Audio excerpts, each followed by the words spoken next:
guys, welcome back to my channel. Hope everybody's doing well out there.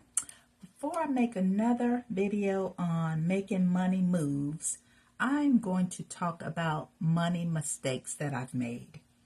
Nothing too drastic that it was life-changing, but just money mistakes that I've made in the past that I will never do again. First mistake. My dear mama, I love her to death. She's no longer with us, but she had always told me, never let a man borrow money. You will never get it back.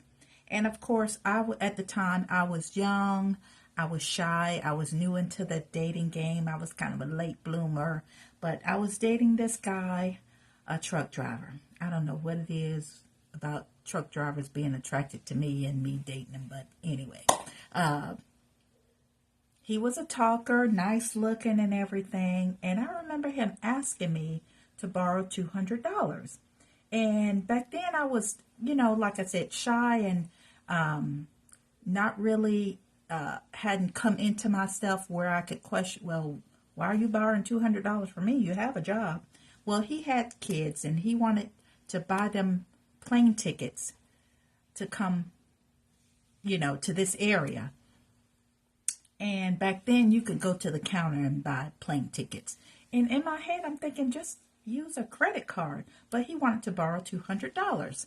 And I went ahead and let him borrow $200. And every time I mentioned the money, he would say, yeah, I'll pay you back, I'll pay you back. And then he got kind of irritated with me paying me my money back. And I was irritated that he was not paying me my money back. And I thought to myself, as soon as I get my money back, I'm cutting it off because he is not about to use me. And sure enough, when he finally paid me my money back, I cut it off. I never needed to see him again. Because once again, he's a grown man. He has a job. Those are his kids. It shouldn't be my responsibility to help you with anything when it comes. We're just dating. We probably maybe a month or two into dating. And again, a month or two is way too soon to be letting a man borrow money. So that was so long ago, and I've never done it again. It's one thing. Sure, I've paid for dinner for a man before, bought him this or whatever, but to let a man borrow money for basic expenses or for expenses that have nothing to do with me, no ma'am. We won't be doing that ever again. Okay, my next money mistake. I was once again young. I was feeling myself. I was on a cruise with some coworkers. Some of them I knew pretty well. Others, they were just part of the group. But yeah, I was feeling myself and people were buying rounds and I started buying rounds. And at the end of the cruise, you would get the bill on how much was going to be charged to your credit card. Honey, it was $900. I will never, and I'm not like a fronting kind of person anyway, but I guess I was feeling myself and it cost me $900 and I will never do that again. I am not going to be out buying shots and rounds for people that I don't know. Yeah, we had a good time, but I learned my lesson. That was back then, that was quite a bit of money to be buying drinks for people, for strangers. And on that same cruise, you know how they have art shows. And I actually was by myself. I went to the art show and I saw this painting. I said, that represents me. Picture of it. It's a picture of a wine bottle with a wine glass. And I'm like, oh, that's really nice. $600. And the guy sold me on this picture, even though I kind of paused. I'm like, ugh, $600. But I didn't know how to say no or that it was too expensive. So I went ahead and bought this painting. And they didn't even give it to you then. They sent it to me in the mail. And when I got it, I had regrets. But I'm like, well, I got it now, But it was not framed and matted. So I went ahead and had it framed and matted. So it cost me about $800 total to have this picture sent to me and framed and matted. And I still have that painting to this day. And I don't know a damn thing about art, y'all. There was no reason that I should have bought that. I could have gotten the same thing probably from your TJ Maxx or your Kirkland's. But to spend that money, that much money on something that I'm not even well versed on, yeah, that was a money mistake. But I tell you what, that painting will stay with me for the rest of my life. I have had it in my dining room, in my other house, in this house. It's going to stay with me. I'm going to get my money's worth. And it is a nice painting, but I mean, I could have gotten something way cheaper, at a department store. So anyway, okay, so that's money mistake number 2. Lesson learned: don't be trying to front with people that you don't even know. And number 2, when salespeople come at you hard, just say no and walk away, or say I'm not interested, or better yet, that's too expensive. Never be afraid to say, you know what, that's too expensive. I can't afford it. And another thing, don't be buying stuff you don't know nothing about. I don't know nothing about art, but yet I went ahead and bought a $600 painting. Okay, moving on. Money mistake number 3 has to do with personal investing.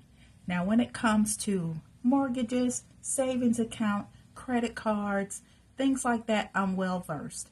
But when it comes to personal investing, I cannot grasp it. I've tried, and each time I've tried to invest in stocks or Bitcoin, it's been a fail. I have a hard time researching and choosing the best company. I remember seeing, I'm sure it was on Facebook, this young guy with a startup company. And I thought, oh, well, this will be something interesting. His startup company was going to build or produce e-bikes. Now, this was before e-bikes was like in every major metropolitan company. And even though it was only $100, I mean, $100 is $100. Still, my mistake was not vetting the company, not really understanding what that $100 was going to do, what they were going to do with the money. And till this day, they still are not up and running. I still get emails from them, still asking people for money, but it's my fault for not just not investing in the first place, because they were not, if they're green and I'm green when it comes to making decisions and investing, that doesn't go together. They're green and I'm green. How can I help you? You ain't gonna be able to give me no money back. Okay. The second time I've tried to deal with investing, I saw an ad for Webull, Webull, Webull brokerage account, where you can invest in stocks and things like that. They were giving away free stock. And I'm like, well, hey, free stock. I forget what the minimum investment was to put into the account. But I remember making a deposit. They gave me some free stock. I'm just going to say, let's just say the free stock was worth $50. But I put in some money. And I decided that I was going to try to choose, some companies and do some research on some companies. Well, I was part of a Facebook investors group. And I said, well, let me just see what other people are saying, when it comes to investing and what are they investing in. And see, here was my mistake. Instead of looking up these companies myself, I went by what they were saying. And I think I invested, it was a few $100, like maybe $300 I put into the account, and I invested in 2 different companies that these people on this Facebook group had recommended. Literally within 2 days, the stocks tanked and I lost pretty much all of my money. lesson learned. And that just made me freeze even more. It's like, I'm not going to do it. I'm not going to do it. I just will not invest. I'll just stick my investments and my money into like my 401k and my IRAs, and let the professionals deal with the investing. But did I learn my lesson? No, I sure didn't. I was dating this guy. Well, actually, it ended up being his money. Talks a lot. He knows a lot about this and that. Well, at least I thought. We would have conversations about Bitcoin, crypto, things like that. And I told him, listen, I'm not putting my money I'm not good with investing. I'm not good with choosing or whatever. And he said, oh, no, I'll help you, da, da, da, da, da, da, da. And I said, once again, I'm not putting my money in, because I'm not good with it. So he actually gave me a few $100 to invest and make decisions. And so I opened up an account, and I chose some of the coins, and I said, okay, I'll choose this, this, and this. Literally the next day, it tanked. I don't even think there's any coins left in that account. I'll have to go back and look it up and see. After I do this video, I'll try to post what the account is worth now. But luckily, it wasn't my money that came out of my savings account. It was money that he gave to me, no strings attached. But yeah, that's a lesson learned too. And I'm still learning that I need to do my due diligence in researching companies and learning more about the stock market on a personal basis. I mean, we can hear about what's going on globally and nationally when it comes to the economy and the stocks, but when it comes to personal finance and personal investment in stocks, I give myself a straight F, to be honest. And yeah, that's something that I have to work on. I'm not going to ask, hey, you guys have any advice for me? I don't want any advice. I need to do this on my own. So anyway, that's this episode of Money Moods and Money Moves, talking about my money mistakes. And I'm sure I've made other money mistakes, but those are the ones that came to mind when I decided to make this video.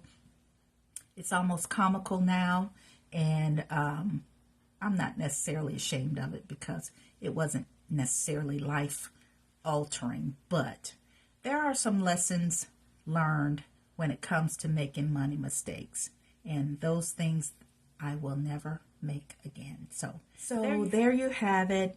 Money Moods and Money Moves, me talking about money mistakes and things that I will never do again. So I hope you guys have a great day. Don't forget to subscribe, please. I have a lot more to talk about. So I'll see you guys in the next video. Have a great day.